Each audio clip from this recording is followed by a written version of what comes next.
To start off, we chose a nice data set to work with, which is symmetrical. 2, 4, 5, 6, and 8 are our data points.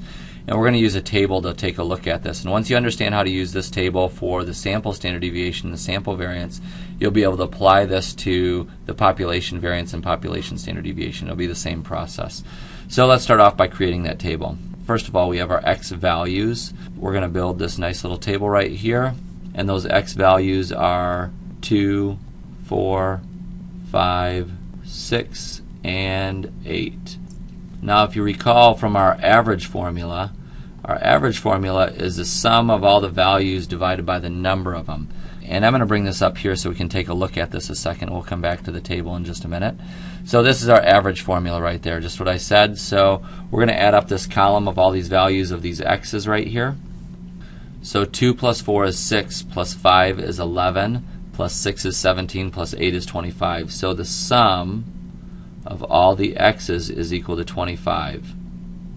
Our sample size is the number of items in this data set, and you can see that there's 5 data points, so n is equal to 5. So when we calculate our average is simply going to be x bar is equal to the sum of all those values, which is 25, divided by the number of them, which is 5.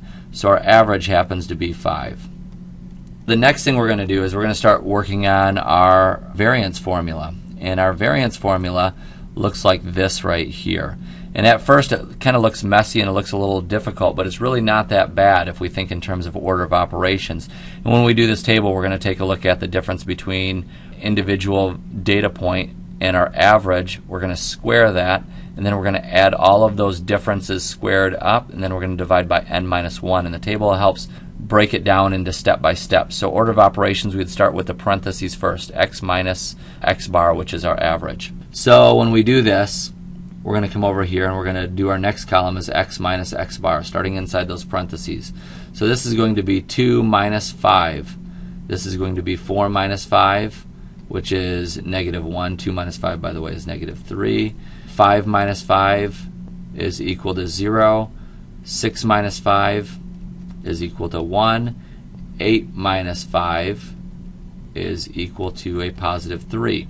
Now, one important property or one important check to take place here is if we add up the values in this column, in other words, we add those up, sum up x minus x bar, this should actually be equal to 0. Now, the only time you're not going to get exactly 0 is if you round or truncate values like your average or things like that. So that's the only time, but it should be very close to 0 when we go through and we check this.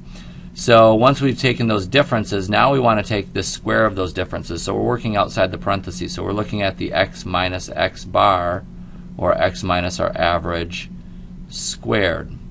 Now before we get there, I want to mention one thing. If you think about this, we're really finding the distance the point is from the average. So that's what this column is really doing right here, is finding that distance. And we're going to be squaring that distance. So now think of it in terms of units. If this distance happened to be in meters, now we're going to be in meters squared. And this will be important for what we talk about in just a little bit.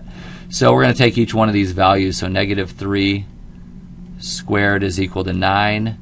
Negative 1 squared is equal to 1. 0 squared is equal to 0. 1 squared is equal to 1. And 3 squared is equal to 9. Once we do the squaring of these, the next thing that it says to do is we come in here and we look at this summation sign right here. And the sum means to take and add everything up. We'll go ahead and we'll write this down, the sum of x minus the average squared. And when we do that, it's going to be 9 plus 1, which is 10, plus 0, which is 10, plus 1 is 11, plus 9 is 20. So now we have the top half of our formula figured out, and so we can start writing this down and plugging those numbers in. So s squared is equal to 20 divided by n minus 1, and n is still our sample size, so that's going to be 5. So that's going to be 5 minus 1. And when we do the math with this, 20 divided by 5 minus 1, which is 4, our s squared value is going to be equal to 5. And I'll label these for you so we don't get confused later on. Our variance right here is equal to 5, and s squared is our variance. So that's our variance. Now we want to calculate our standard deviation. And our standard deviation formula looks like this right here. Our standard deviation formula is simply the square root of what we had before for our variance. In other words, we're solving to get s all by itself in this original equation. If we figure out our variance, all we have to do is take the square root of that. Standard deviation is s is equal to the square root of 5, and the square root of 5 is approximately 2.236. So that's our standard deviation. Now I wanted to come back to this and talk about this for a little bit so that way we understand it. But over here when we worked at this, I referred to this as our distance right here. And then we're squaring that, so we're in terms of distance squared for this, this part right here. So x minus its average, that's our distance squared. And then we divided by n minus 1 right here. And basically we're finding the average distance a point is from the average. So we're finding that average distance, and this happens to, when we're in variance, we're in units squared. So this would be meters squared. So the average distance from the center would be 5 meters squared for the variance. Now when we take the square root of that, this puts it back into meters, which is a term which is very similar to our average, and this is why I like the standard deviation over the variance. When we take the square root of this, this would be 2.236 meters. This would be the average distance a point is from the average in the same units as the average. So it's really nice and easy to compare, and this is something to think about when you go through and do this. Hopefully this will help you with calculating the standard deviation and the variance, and you should be able to apply this to the population variance and the population standard deviation as well.